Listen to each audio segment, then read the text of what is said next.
We're Jenna and Jeremy, travelers, creators, and digital nomads. We've made some crazy life choices that have led to some of the most fulfilling years of our lives, and we're thrilled to share it with you. Follow our adventures as we explore more of this incredible planet Earth. Don't forget to hit that subscribe button, and you can also find us on Instagram, Facebook, and TikTok at Quench Your Adventure. Now on to the good stuff. We arrived in the Maldives yesterday at 6:30 in the morning. We went straight to our Airbnb that we had booked for 2 nights, even though we didn't get there until the following morning. We got some sleep, we did some work, we did some planning, and now it is day 2. We are at jetty number 1 here in Malé, and we are off to Dhigurah Island, about to hop on the Dhigurah Express speedboat to get us there.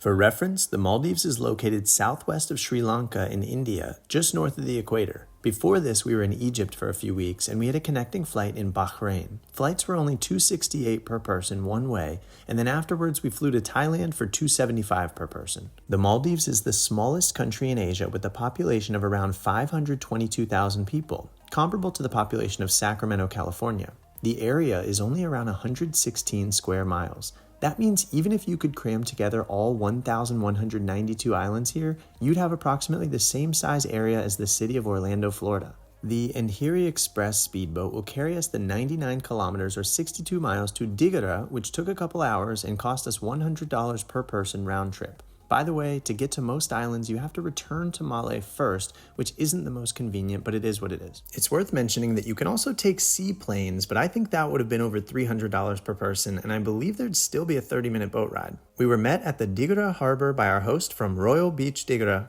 Do you have to be rich to visit the Maldives? The answer is no. We are frugal travelers. We want to show you what $61 per night will get you. Here we've got a nice big mirror with a desk, a drawer, a cushioned stool there. We've got all of our stuff sitting here, which could go in the closet. There's actually a pretty decent sized closet space here with hangers. We have these windows that look into the dining area. By the way, breakfast is included here.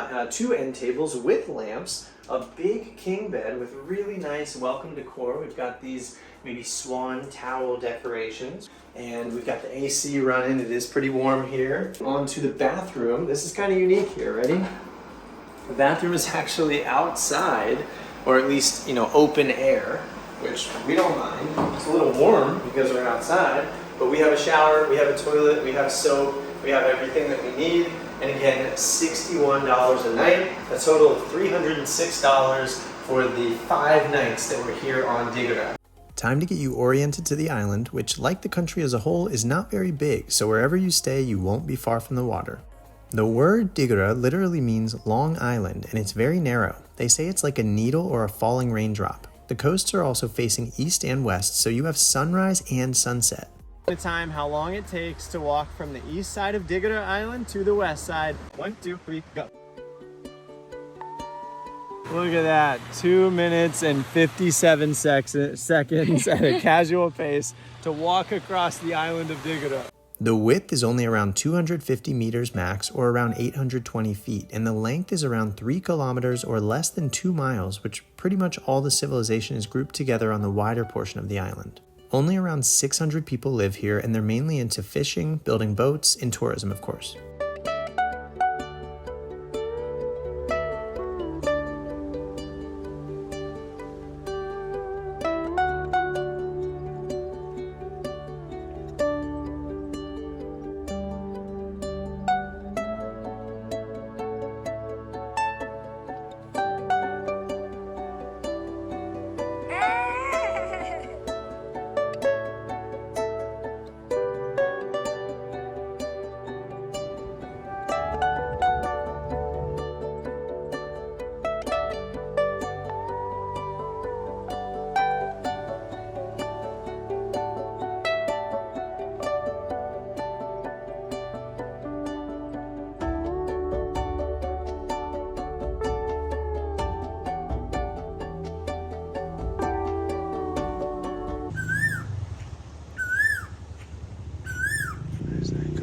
Oh, I see it. There it is. Hey, birdie. Something I did not expect to see here. Bats. I believe these can be called both fruit bats and Indian flying foxes. Apparently, they're some of the largest bats in the world, weighing over 3 pounds with wingspans of 4 to almost 5 feet. These mega bats also have the largest brain-to-body ratio and might be as smart as dogs. They're mostly nocturnal and enjoy ripe fruit. Bye, bats. If you walk all the way to the southernmost part of the island, you can check out the long Sandbank. Great spot for a drone flight and some sunshine. It's important to know, especially if you'd like to stay on a local island like this one, as opposed to the private resort islands, that the Maldives is an Islamic country and there are some local customs and cultural norms to respect. There are only certain spots on a beach where bikinis are allowed. Be mindful and you can always ask people for advice. Everyone we interacted with was very friendly and most Maldivians speak English no problem, which is very impressive. Huge dead sea turtle here. Always sad to see a dead animal. Sadly, there's a big crack down the shell here, and we're thinking it's possible it got hit by a boat. It's an unfortunate reality that with more tourism, the likelihood of these kinds of things happening increases. At least it's a big turtle with some barnacles on it, so hopefully it lived a long life swimming the beautiful Indian Ocean. At the end of the Sandbank, you get a glimpse of the private resort island just south. Because it was low tide, we could have actually walked all the way over, but it's technically private property, so I just took a quick look from the drone. This is where we watched the seaplane land with those great sunset colors.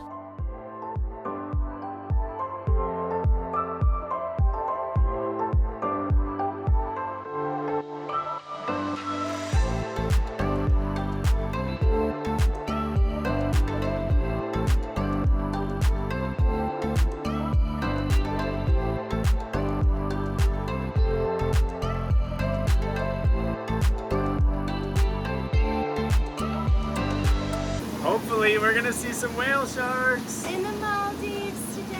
Let's go, bucket list item.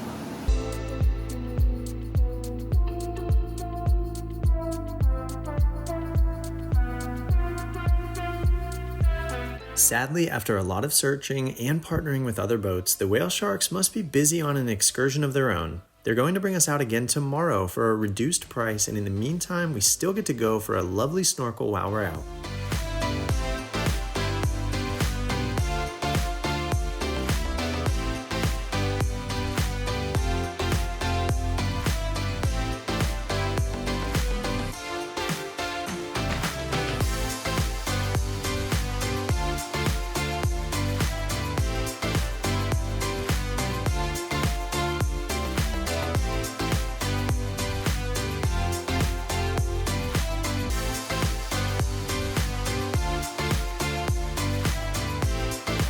There's also great snorkeling right from shore. I didn't bring the GoPro out for this, so I could just be fully in the moment. Check out the huge school of fish I captured from the drone.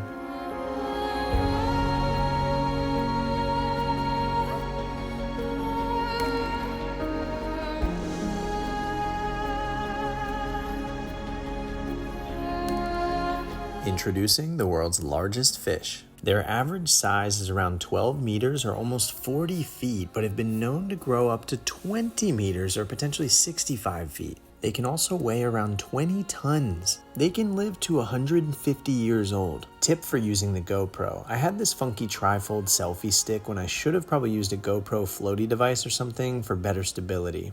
It's also kind of intense trying to swim fast enough to keep up with this thing. Still so cool to capture these moments. There were definitely quite a few people and it was a bit hectic, but the shark didn't seem to mind, and I imagine it could have swam away at pretty much any moment. The boat was also taking a group of divers to dive to a cleaning station in order to see manta rays, and we got to hop in to see them briefly as well. I would have loved to be down there with the tank on my back, and I did manage to get some videos from the divers.